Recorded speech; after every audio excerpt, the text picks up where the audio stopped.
The NBA is terrified of this, as Alperen Şengün is going off in the EuroBasket group stage and just went head-to-head with Nikola Jokic and dominated. We get you the latest news right here, right now on Rockets Digest. Welcome in, everybody. I'm Jace Andrews. I appreciate you tuning in to today's show. Got lots to discuss upon Alperen Şengün, and it looks to be a major improvement heading into the 25-26 season for him. Could be one of the leaders here for this Houston Rockets squad. Before that, though, make sure you hit that subscribe button. We are closing in on 5,500 subscribers, just under 100 away. So if you are new, you've been watching the videos for a month or two now, you haven't yet hit that subscribe button, do that today. Go down there. It's 100% free, plus daily Rockets content, whether it's shorts, lives, or even videos just like this. In the EuroBasket group stage, there has been one name that has stood out among the rest, and that is our own Alperen Şengün, who has been absolutely fantastic, leading Turkey to a 5-0 record. A 50-0 record would be crazy, but a 5-0 record in the group stage, and now a face-off against Sweden in their upcoming bracket play. But man, this is a very good sight to see for Houston Rockets fans, in the way that Alperen Şengün has gone out there. It is getting a lot of headlines, and really could be the key to the Houston Rockets championship hopes going into this upcoming season. You know what you're going to get from Kevin Durant. You can see Fred VanVleet. You love Amen Thompson, and hopefully he can grow as much as Alperen grew last season. But for Şengün, it's time for him to be a star for this Houston team. He's got the contract. He played well last year. It was just a couple of things that he really couldn't perform well against other centers. His three-point shot wasn't fantastic. Although the Rockets don't need it, it'd be nice to have, and it's seeming like at the EuroBasket, all of those things have been at least worked on in some form or fashion. Let's go to the game against Nikola Jokic, though, because this is the game we're talking about in today's show, in which he absolutely dominated. Alperen Şengün going off against Jokic with 28 points, 13 rebounds, 8 assists, 1 steal, 10 for 17 on the field goal, 4 for 7 behind the arc. First of all, him taking 7 3-pointers in general is crazy, but getting 4 of them, that tells you right there how much he's been working on his 3-point shot, and 4 for 5 on the free throw line as well, which is also something he struggled with. 5-0 for Turkey. I know he's a Turkish basketball player. I think that the country that is called Turkey, I apologize if I'm saying that improperly, but the Turkish team, 5-0 in the group stage, and it's really because of Alperen Şengün. If we want to go here, Bordeaux, again, a good follow for Houston Rockets Twitter, put out Şengün's ranks in the group stage of the EuroBasket tournament. Points, he was 6th with averaging 21.6. He was 4th in rebounds, averaging 9.6. His assists, he was 3rd with 6.8. His field goal percentage, he was 3rd with 65.6 on the field goal percentage. That is impressive for Alperen Şengün, and a very good testament as to what we should be expecting to see upcoming here in this 25-26 season for him. Let's go in the article, kind of talk a little bit more about his performance. G.C. Bellchamber of Space City Soup says, quote, "Yet, as Alperen Şengün dominated Serbia in EuroBasket group play on Tuesday afternoon, his marquee matchup against Nikola Jokic has revealed the extent to which he must elevate his game against opposing bigs in order to propel his team forward toward a championship." Which, guess what? He did fantastic against Nikola Jokic, and that was a big problem last year. When he was facing off against other big centers, he wasn't having the game that you expect him to have, and that's kind of where we continue on here. I think Bellchamber had a really good report saying, quote, "In 2024-25, Şengün's scoring averages went down almost across the board when matched up against other elite centers. He averaged just 12.5 against Kristaps Porzingis and the Boston Celtics, just 13 points against Kelly and Bam Adebayo and the Miami Heat, and just 13.3 points against Ivanka Zubac and the Los Angeles Clippers," end quote.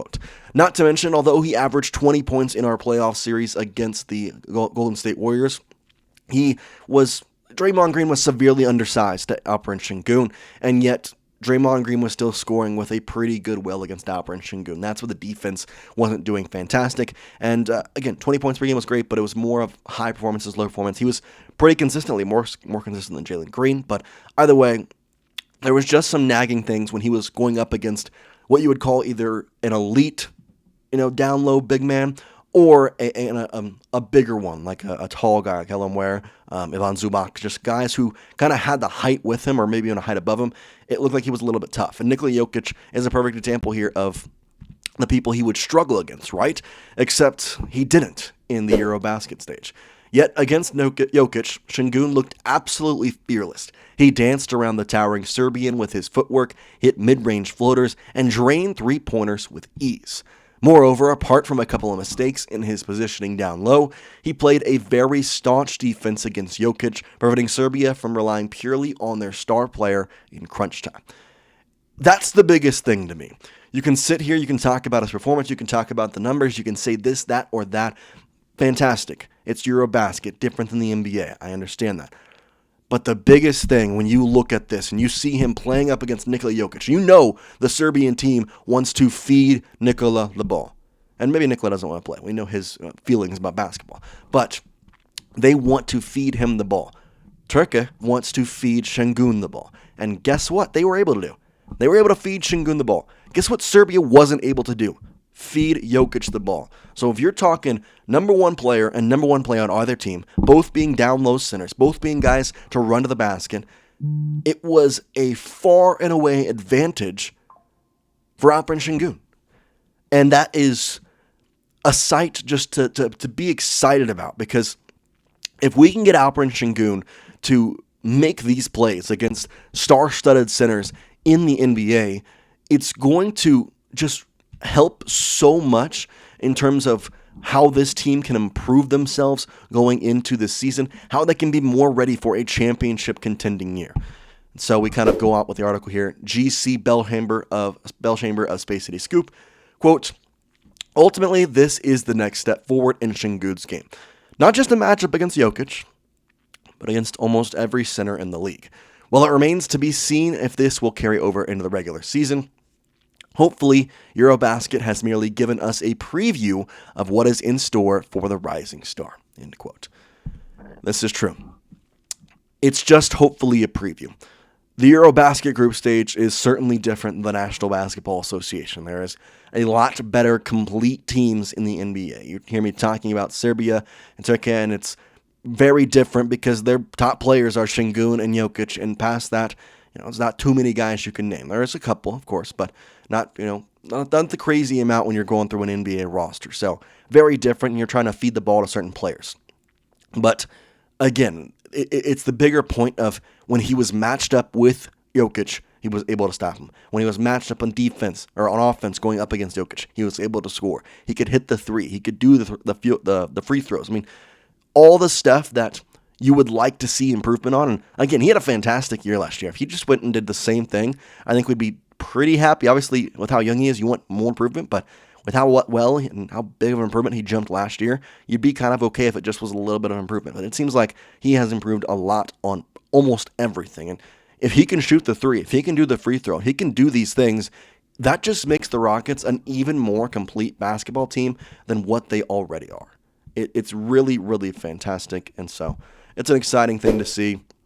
Obviously, last year, with the big jumps, nearly 20 points per game, and we're just hoping to see more of the same and a little bit better. We talked about the field goal percentage. It was nearly 60+%. It was at 49% in this past season. Talked about the three-pointers. He shot at a 233 clip.